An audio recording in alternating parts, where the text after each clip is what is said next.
Pour m'exprimer, j'ai besoin de grands formats. Techniquement, je travaille aussi bien au sol qu'à la verticale. Il y a une énergie, une puissance gestuelle et qui demande justement un format important. C'est peut-être un complexe parce que je suis très petite, j'ai besoin de m'exprimer comme ça. Mais c'est une expression importante pour moi en grand format.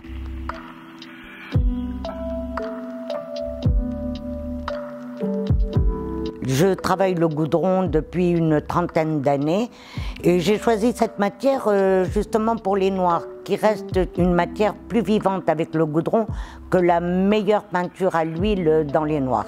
C'est une matière vivante qui accroche bien la lumière et qui a la puissance que je veux donner à mon travail. Donc c'est toujours des déclinaisons avec des diluants synthétiques. Évidemment, dans cette série, il y a une présence de bleu. Pourquoi le bleu? Pourquoi pas?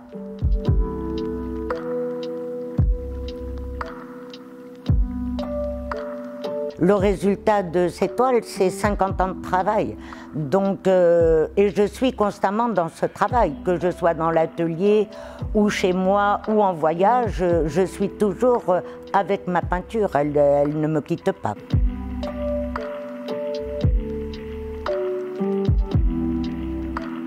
Raconter la toile, je suis un peu contre, parce que tout ce que j'ai à dire, c'est déjà sur la toile. Donc on ne va pas se répéter, premièrement parce que je ne suis pas dans la même intensité, la même émotion qu'au moment où elles ont été créées. Je préfère que chaque spectateur, devant cette toile, réagisse en fonction de sa sensibilité. Il peut l'aimer, il peut la rejeter, mais la toile existe en elle-même. Et de toute manière, quand je serai morte, je ne serai pas là pour donner une explication. Donc il faut que le spectateur fasse un effort de son côté aussi.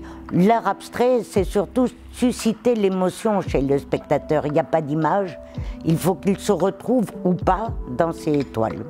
Certaines personnes pensent à l'Afrique en voyant ces toiles. C'est vrai que je suis originaire d'Afrique du Nord, que j'y ai vécu très longtemps. Ensuite, j'ai vécu en Afrique de l'Ouest aussi très longtemps.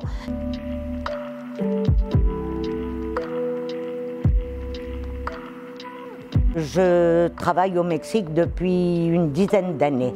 C'est un concours de circonstances. J'avais une exposition à Cuba, au Salvador.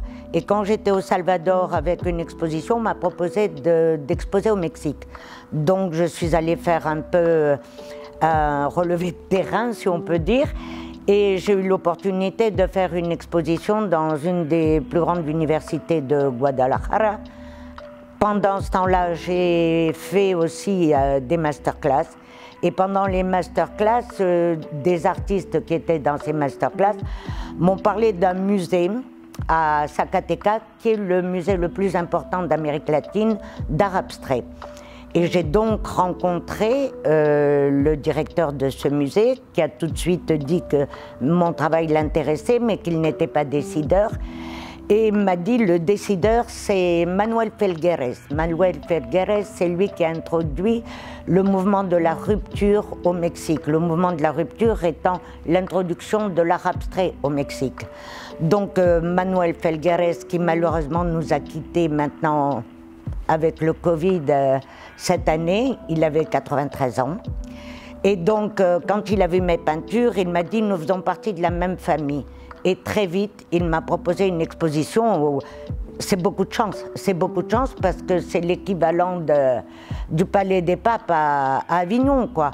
Et à partir de ce moment-là, j'ai fait une exposition assez importante et qui m'a ouvert les portes de beaucoup de musées actuellement, de musées importants au Mexique. Donc après Zacatecas, j'ai fait San Luis Potosí, Mérida, Guadalajara évidemment, il y a Monterrey, Los Cabos. Bon, en fait maintenant j'ai la chance de pouvoir exposer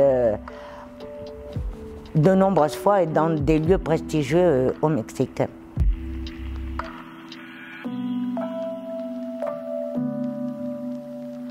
Je reviens dans ma ville, on me reconnaît un petit peu et je vais donc maintenant exposer avec la macabre.